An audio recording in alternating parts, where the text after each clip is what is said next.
মিষ্টি কথা শুনে বকুল হাসে, কই তাহার মতো তুমি আমার কথা শুনে হাসো না তো। ধরার ধুলিতে যে ফাগুন আসে, কই তাহার মতো তুমি আমার কাছে কবু আসো না তো।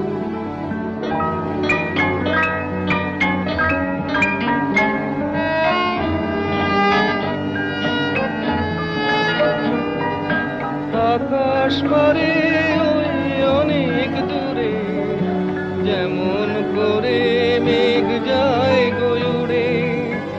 আকাশ পারে ওই অনেক দূরে, যেমন করে মেঘ যায় গয়ুড়ে। যেমন করে সে হাওয়ায় ভাসে, কই